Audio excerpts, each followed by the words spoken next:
All right, welcome to the episode of Real Estate vs. Technology. I'm your host, Norman Kinsey. We have our co-host, Mr. Dan Gandy. Welcome, Dan. Thanks for having me. Glad to be here. Of course, like always. And before we go ahead and tell you who today's guest is, always want to encourage you to like the episode, hit the notification bell so you'll be notified for every episode coming out live every week. And at the end, you can comment below with what you learned. Today, we're going all the way to Miami, Florida. He's not going to the 10X Growth Con tomorrow because that was on last year's bucket list for him. So today we have...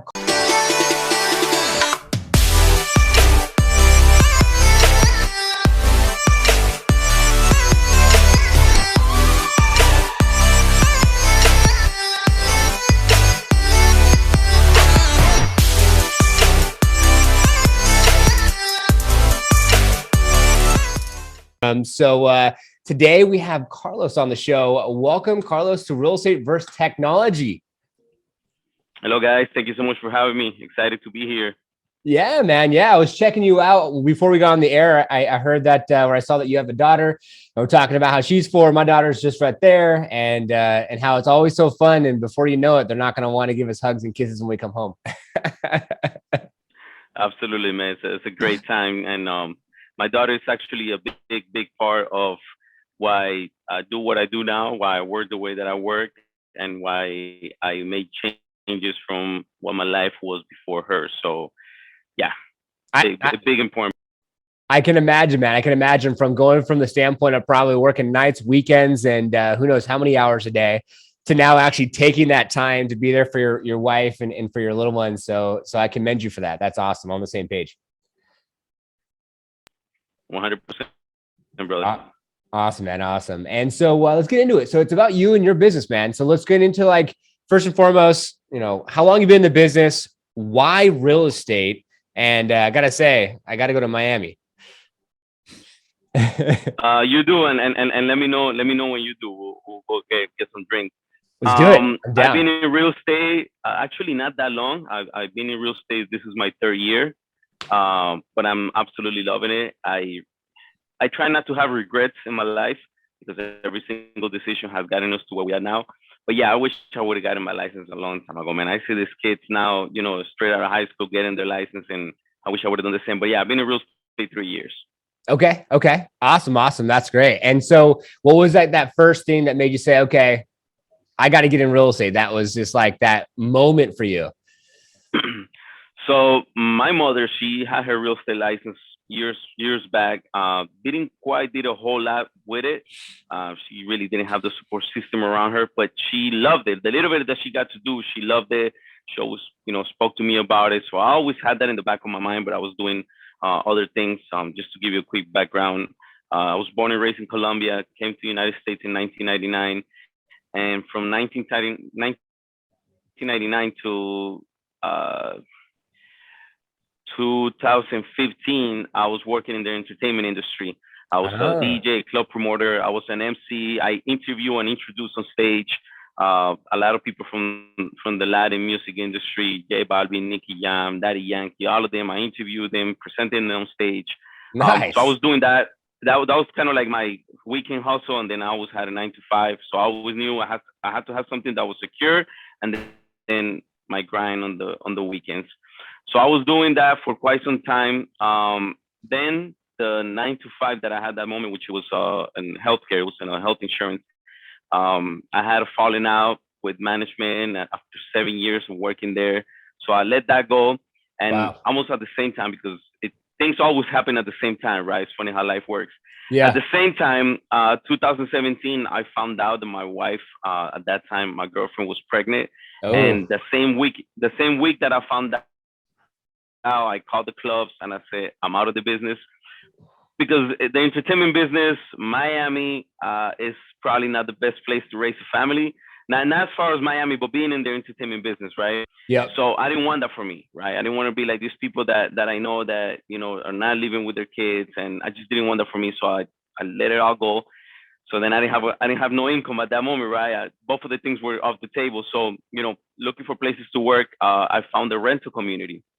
One of these places where you go. I was working in the leasing office, where you will go and you will say, you wanted to rent a place, and I will show you around, do all the paperwork. And there were a lot of real estate agents that were coming into the community basically just dropping off the client, and they were leaving, and then they were getting this big commission checks, and I was like, man, like if I was doing that with 3 clients, I will make what I'm doing Bingo. here, working a full month. And I was actually the one doing the paperwork and doing the work. And other agents were telling me, Carlos, you speak both languages. You know how to talk to people, get your license. But again, I had a newborn. I didn't want to let go of something secure or, steady paycheck every week. Until one Christmas, right? My girlfriend's family, they rented a cabin in Tennessee. And I was the type of employee, I was being a hardworking man, brother. So I was the type of employee that I never called out. I always covered for other people. I did overtime. I try to do my best. Yeah. And I went up to the leasing management and I told them, I need 2 weeks off. My family's taking a vacation in Christmas. I need 2 weeks off. Obviously, you could guess what the answer was. They said no. So I said, well, I'm not spending Christmas without my daughter. When I come back, if you want to have me, right? So I went to the vacation. I came back January 2nd. I went to the office. They said, no, we already replaced you with somebody else. So it was one of those moments in life when I'm driving home and I'm like, man, I don't have the clubs no more. I have some money saved up, but I needed to find something. So I said, you know what? Let me get this real estate thing a try. And just like in the movies, I made a U-turn. I went to the school. I signed up. January 6th, I took the class that was 1 week. I took the class that was 1 week. And a lot of people tell me, oh, man, you're so smart. You did it in 1 week. No, I did it because I'm not all that smart. And if I do, 4 weeks or a month, I'm going to forget the information. So I did it in 1 week. And January 27, I had my license and I was already signed up with Keller Williams. So nice. That's my story. That's Great. awesome. That's awesome. So I actually came from nightclub promotions, parties, all that type of stuff as well. I used to do that.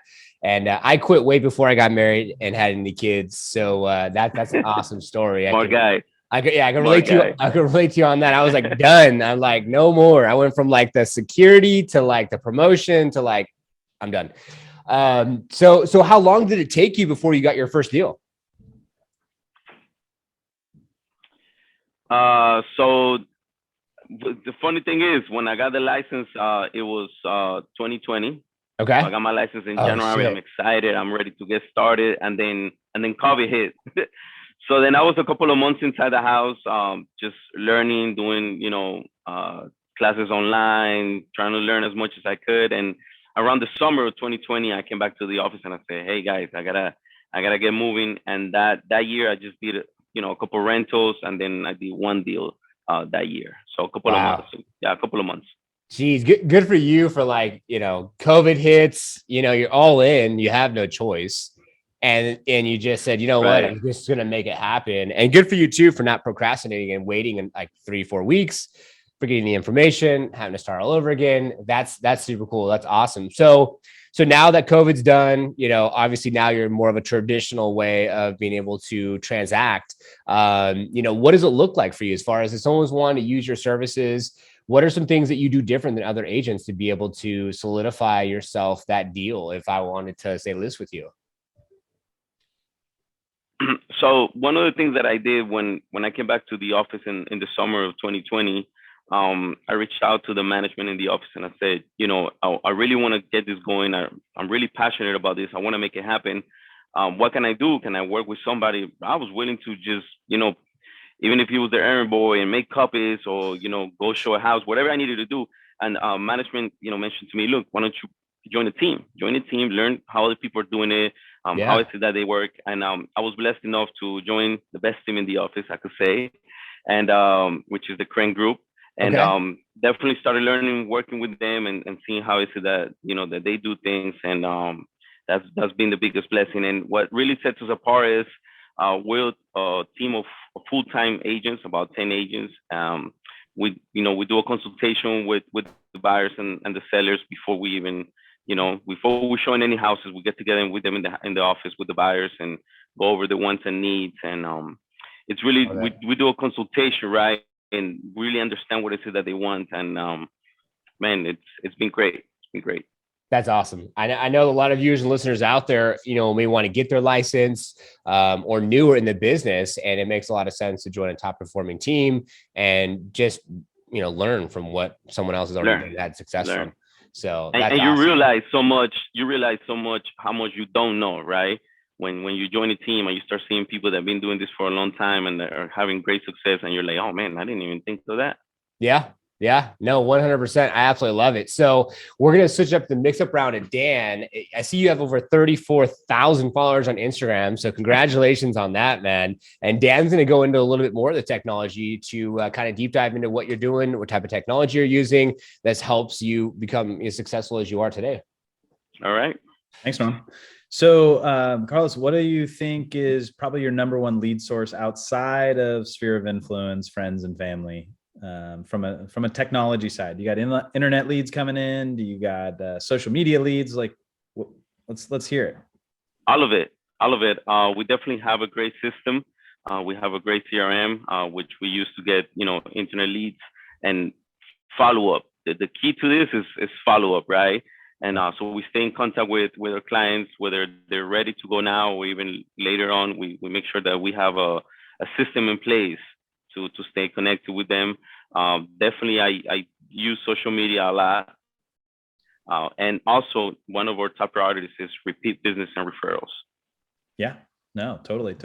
And is there any new technology in your business that you're dabbling in or utilizing to make yourself more productive that the audience may want to hear or try out themselves? Well, the CRM that we use, which is called Rivity, we also have the mobile app. And I would say that was the number one thing, the way that we stay in contact with people, and we make sure that at least every 3 months, at least, people are receiving a phone call, an email, a text message. And a lot of it also is automated. So, when I'm making calls and reaching out to homeowners, the people that already are in the system, again, they're receiving emails and text messages from us. That's awesome. Nice.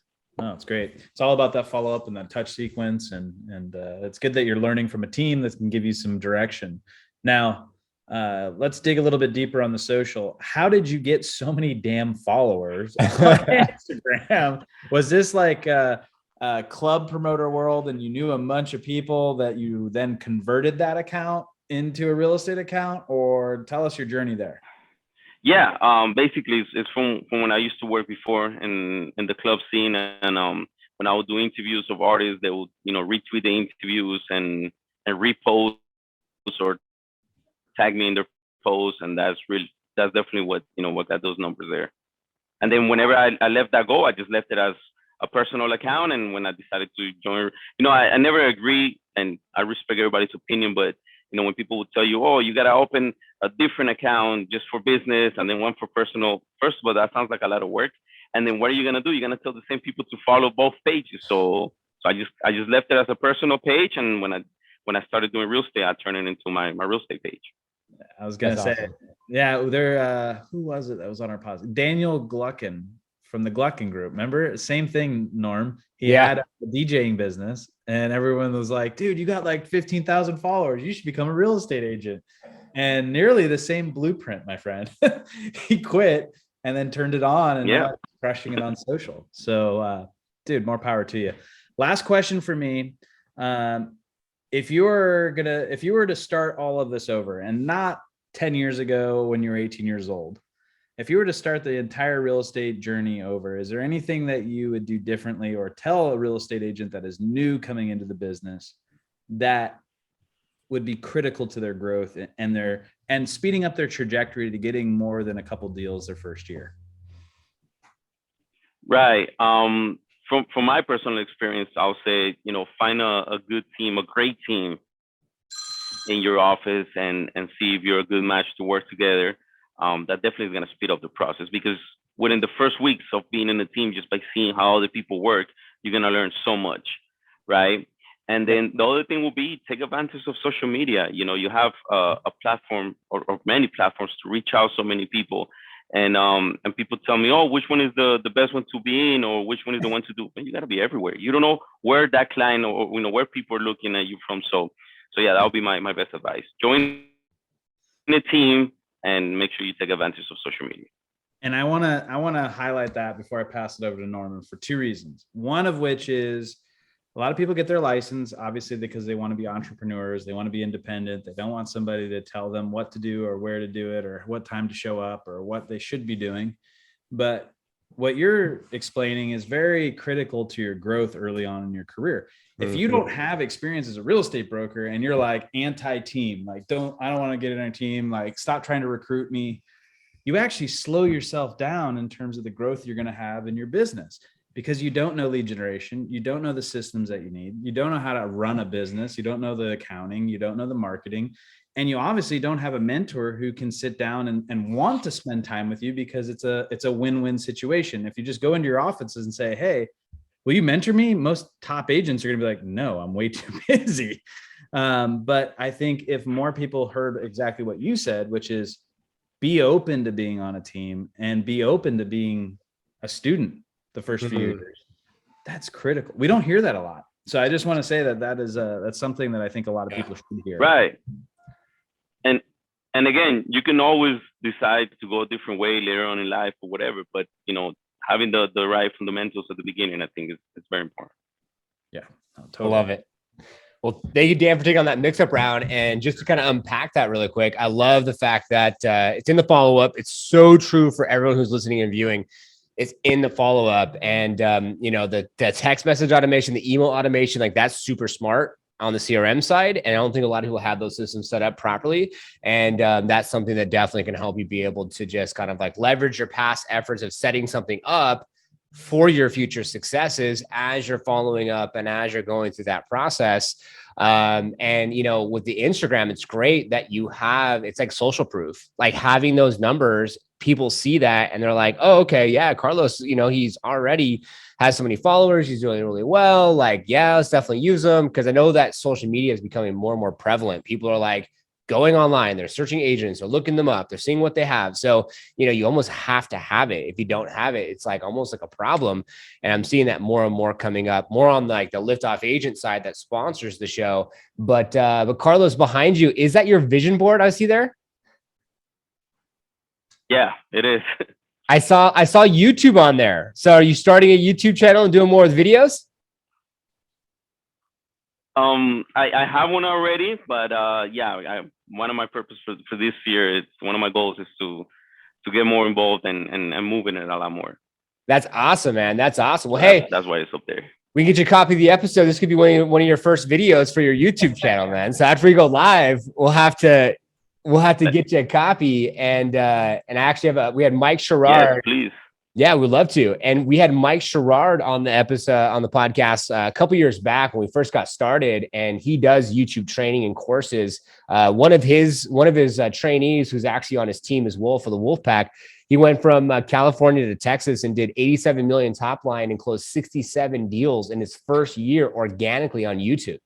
So It is amazing for the viewers and listeners out there. So plug for Mike Sherrard, also for you, Carlos, as well, to potentially check that out.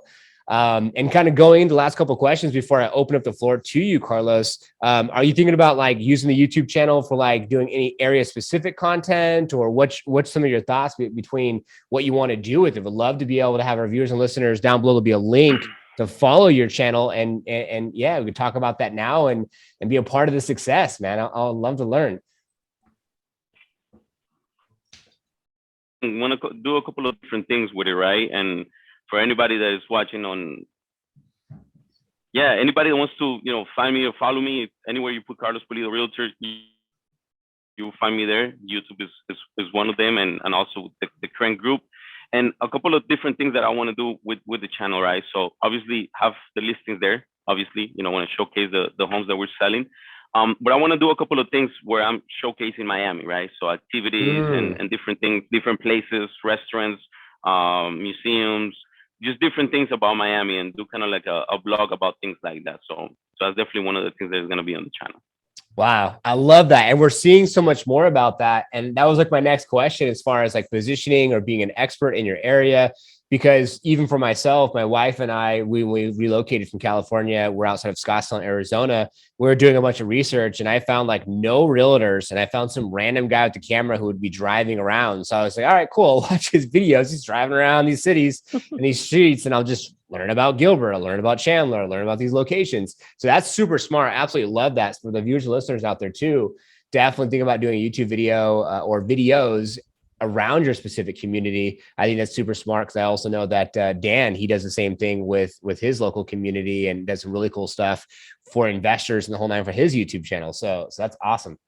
So I think that's pretty much it. I mean, the last thing for me is like, do you have like a secret weapon or something that, like, you know, during your consultation process, is there something like a secret weapon or something that you do to like really like kind of massage them, like, hey, we're your team? He takes out a turntable and he's like, that'll be a good one. Listen, serenade them with some music. My secret weapon in all honesty, my secret weapon, bro, is just, you know, talking. That's my superpower, right? I have people in the team that are way better with numbers, and my business partner, the team lead, this guy, you could at any point I'll call, hey, give me all the information on this particular listing that we have, and without looking it up in the computer, this guy just got the information. That's not me, right? But I'm really good at talking with people. The fact that I speak both languages right helps me a whole lot too, and just being honest, man. And I'll tell people from the beginning, like, you know, one thing that I struggled with at the beginning was asking people to sign a buyer agreement, right? Because not a lot of people do it, but my team does.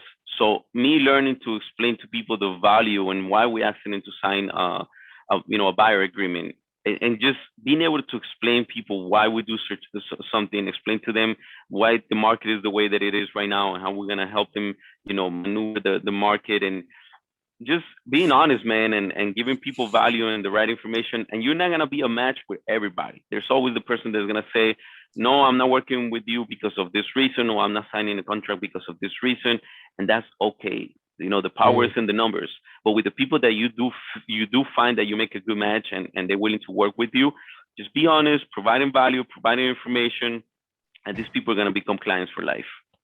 I love that. That's awesome, man. That's awesome. So we're going to change up the view. It's going to be all eyes on you, Carlos. What's the last takeaway you want to have our viewers and listeners take away from you, whether they're just getting in the business and they're new, you know, they want to follow in your footsteps, or just want to get their license? What would you leave for our viewers and listeners closing up our episode?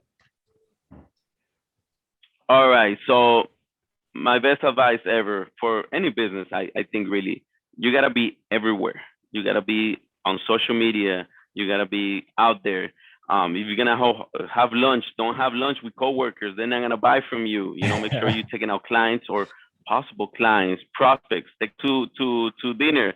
Find out when, you know, have a CRM and have as much information as you can. What do they like? What they're into? When is their birthday? When is their anniversary?